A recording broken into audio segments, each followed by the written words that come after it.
Bonjour. Paracha Bo.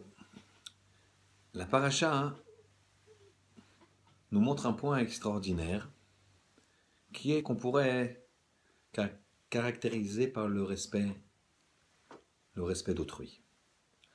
Nous avons un pasouk qui dit dans cette paracha,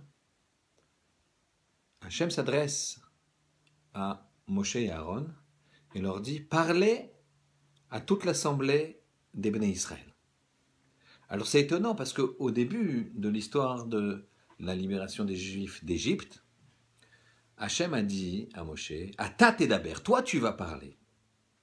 Et donc pas Aaron. Donc il y a lieu de se poser la question. Akadosh Baruch Hu, il change d'avis. Il dit maintenant Dabro. Et Rashi nous donne quelque chose d'extraordinaire. Il y avait une telle symbiose entre Moshe et Aaron qu'ils ont parlé d'une même voix. Les deux parlaient en même temps et on n'entendait qu'une voix.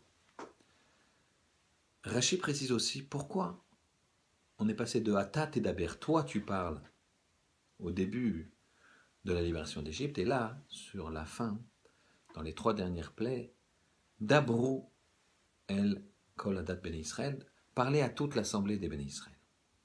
En fait, Rashi nous dit, c'est parce que Moshe et Aaron se donnaient du kavod l'un à l'autre. Moshe n'osait pas parler devant Aaron.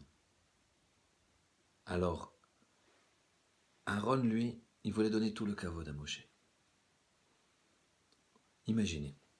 Moshe, il a reçu la parole d'Akadosh Baruch Hu au buisson ardent, par Shemot, et quand il arrive, il va rencontrer Aaron, il va tout lui raconter. Il va lui donner les signes. Et finalement, qui c'est qui va parler au Béné Israël? C'est Aaron. Aaron va leur parler, va leur dévoiler, ils vont croire à Aaron, cette fois-ci. Et donc, quelque part, excusez-moi le terme, la vedette, la star, ce sera Aaron, puisque c'est lui qui va annoncer les choses. Bien sûr, on sait que c'est Moshe qui a reçu, mais imaginez quelqu'un, il a un scoop, les Havdil, et il vient le dire à une tierce personne. Et la tierce personne va l'annoncer à toute une assemblée. C'est lui qui attire Moshe, ça n'intéresse pas. Il veut faire du kavod à Aaron. Le kavod d'une personne par rapport à une autre, c'est fondamental. Ça fait en sorte qu'ensuite les deux personnes, elles parlent d'une même voix. Le respect d'autrui. Dans la Gemara Chagiga Daf He Amud Bet, on raconte que Rabbi, avec un autre Rav Safra, ils étaient en chemin. Ils sont arrivés dans une ville, ils ont demandé si il y avait un maître, un Tsurmadi Rabanan, un maître, dans cette ville.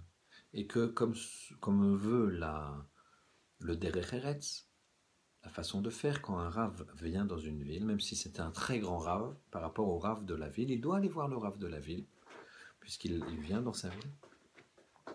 Et Rabbi, qui était le Nassi, qui avait le poste le plus honorifique du Klal Israël, grand Talmid Racham, Rabbi, il a demandé avec Rav Safra, est-ce qu'il y a un Tsurba des Rabbanan dans cette ville?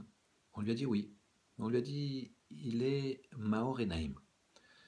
Il a beaucoup de lumière dans les yeux. C'était une expression pour dire qu'il est aveugle. C'est le langage Saginéor, c'est un langage inversé. On appelle un aveugle abondance de lumière. Pour faire attention à son langage, il faut prendre un langage doux, simple, châtié. Alors, Rav Safra dit à Rabbi, écoute, laisse-moi y aller. Ne va pas négliger ta fonction, puisque quand tu vas rentrer dans son Beth Midrash, il ne va pas se lever, puisqu'il ne va pas voir que tu es le Nassi. Alors il va rester assis, et c'est une humiliation pour ta fonction. Malgré ça, Rabbi, il a suivi. Il a suivi Rav Safra. Et ils ont discuté avec ce Rav.